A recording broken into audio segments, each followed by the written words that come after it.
Հայաստանի պետական պարտքը շարունակում է ոչ միայն նախորդ ժամանակաշրջանների համեմատ ել ավելի մեծ ցուցանիշներ արձանագրել, այլ նաև Եվրասիական տնտեսական միության երկրների ցանկում ամենաարագ պետական պարտքի աճ արձանագրած երկրներից մեկն ենք դարձել։ Իդեպ այդ մասին նաև Եվրասիական տնտեսական հանձնաժողովի հերթական զեկույցում է արձանագրվել, որի վերաբերյալ ցուցանիշները կխնդրեմ ցուցադրել մեր առաջին պատկերում, ըստ այդմ 2025 թվականի հունվարի դրությամբ Հայաստանի պետական պարտքը ԵԱՏՄ երկրների ցանկում Հայաստանի պարագայում 4.4%-ով է ավելացել 2024 թվականի հունվարի դրությամբ, Ռուսաստանի Դաշնության եւ Բելարուսի պարագայում պետական պարտքի նվազում է գրանցվել համապատասխանաբար 8.8 եւ 4.4%-ներով, ավելացում է նաև արձանագրվել Ղազախստանի եւ Ղրղստանի պարագայում համապատասխանաբար 0.7 եւ 12.8%-ով։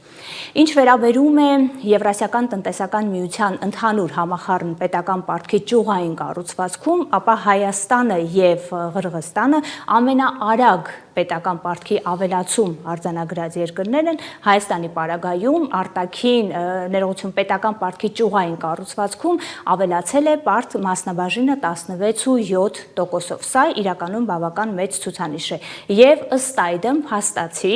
նորից պիտի կրկնենք, պետական պարտքի հետ կապված մենք ոչ միայն անընդհատ պարբերաբար գերազանցում ենք մեր իսկ նախորդ ժամանակաշրջանների ցուցանիշները, այլ նաև փաստացի Եվրասիական տնտեսական միության երկրների ցանկում ամենաարագ աճ արձանագրող երկրներից ենք։ Պետական պարտքի ցուցանիշներին մենք պարբերաբար ենք անդրադարձել, մեր նախորդ անդրադարձերում եւս ունեցել ենք, եւս մեկ անգամ պարզապես հիշեցնելու համար առաջարկում եմ անդրադառնանք մեր երկրորդ նկարին, որտեղ ամենաթարմ տվյալներն են պաշտոնական վիճակագրությամբ, ըստ այդմ Հայաստանի պետական պարտքը գերազանցել է 13 միլիարդ դոլարը, որի համատեքստում միայն կառավարությանը բաժին են գնում 12.5 միլիարդ դոլար եւ Կենտրոնական բանկին ավելի չնչին գումար։ Ինչ վերաբերում է արտաքին եւ ներքին պարտքերի մասնաբաժիններին, ապա ինչպես դուք տեսնում եք, գոնե 2025 թվականի փետրվարի դրությամբ Հայաստանի արտաքին պարտքը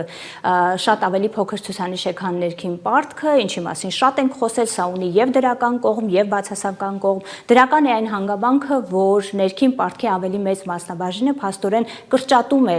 արտաշուտային տատանումներից ռիսկերը եւ ցավոք սրտի բացասական կողմ ունի այն, որ ներքին աղբյուրներից ներգրաված միջոցները սովորաբար ավելի թանկ են։ Իսկ սա մեզ համար այս իրավիճակում շատ ավելի սուր խնդիր է, քանի որ արդեն իսկ պետական պարտքի սպասարկման մասով պետական բյուջեն ունի բավական մեծ բեռ եւ այս տարի եւ առաջիկա տարիներին մենք այդ մասով պիկային տարիներ ենք ունենալու, հետեւաբար ավելի թանկ միջոցների ներգրավումը իհարկե այս իմաստով շատ ավելի լուրջ խնդիրներ է առաջացնում։ Սա պետական պարտքի մասին հնարավորինս ամփոփ եւս մեկ անգամ արձանագրելով, որ Եվրասիական տնտեսական միության երկրների ցանկում մենք գոնե արտաքին պարտքի ճյուղային կառուցվածքում ամենաարագ ուրեմն աճ արձանագրած երկրների ցանկում ենք։ Այս ամենը իհարկե հասկանալի է, որ միայն վիճակագրություն չէ, այս վիճակագրության ներքո բավական լուրջ սոցիալ-տնտեսական մեսիջներ կան, առայն որ ի վերջո պետական պարտքի սպասարկումը պետական բյուջեից իրականացվող, պետական բյուջեից դուրս բերվող միջոցներ են, որոնք այլ հավասար պայմաններում, եթե դիցուք ենթադրենք, որ պետական պարտքը այդքան մեծ չէ եւ բնականաբար դրա սպասարկումը այնքան ահռելի գումարներ չեն, ինչի մասին խոսեցինք, դա ենթադրում էր, որ այդ միջոցները պիտի ուղղվեին օրինակելի պարագայում բնակչության սոցիալ-տնտեսական կարիքների ապահովմանը եւ իրականում բնակչության կենսամակարդակի բարձրացմանը։ Սա հատկապես կարևոր եւ նշանակություն ունեցող թեզ է, եթե հաշվի առնենք վերջերս այսպես դաշտ նետված մի գաղափար, մի միտք առայն, որ մենք շատ ավելի արագ հարստանում ենք, քան ավելանում է պետական պարտքը։ Եվ թերևս նաեւ փորձենք ամփոփել որոշ հարցադրումներով, մասնավորապես հարցադրումով ով է, ովքեր են այդ մենքը ժամանակի եւ տարածության մեջ։ Հասկանալի է, որ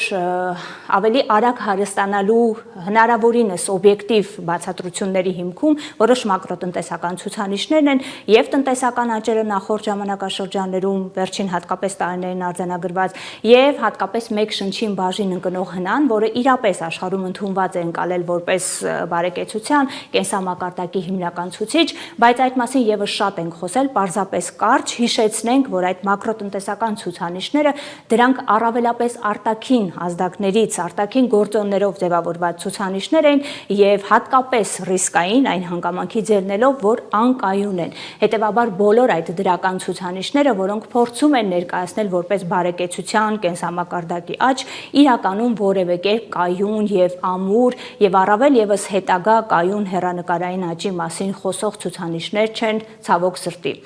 Եվ հետևաբար դրանք նաև ներառական չեն, այդ մասին եւս շատ ենք խոսել։ Ուստի հարցը տարածության մեջ ում է վերաբերում այդ մենք հարստանալու, առնվազն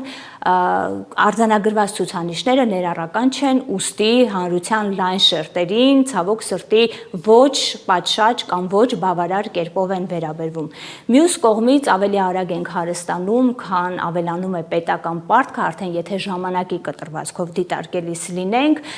մի կողմից թանկացումների նորալիքը, որն արդեն արձանագրված է, եւ մյուս կողմից վերադառնալով մեր հիմնական թեմային, պետական պարտք, դրա աճող ցուցանիշներ եւ հետեւաբար սպասարկմանը ավելի մեծ, այսպես պետական բյուջեից ուղղվող բեռ, որը ժամանակի ընթացքում վերաբերելու է մեր սերունդներին եւ այդ բոլոր վճարումները ըստ էության նույն կենսամակարդակից դուրս բերվող, կենսամակարդակին չուղղվող գումարներով կատարվող սպասարկումներ են լինելու։ Հետևաբար իսկապես այդ հարցադրումը ովքեր են այդ մենքը ժամանակի եւ տարածության մեջ առնվազն օբյեկտիվ է եւ կյանքի իրավունք ունի։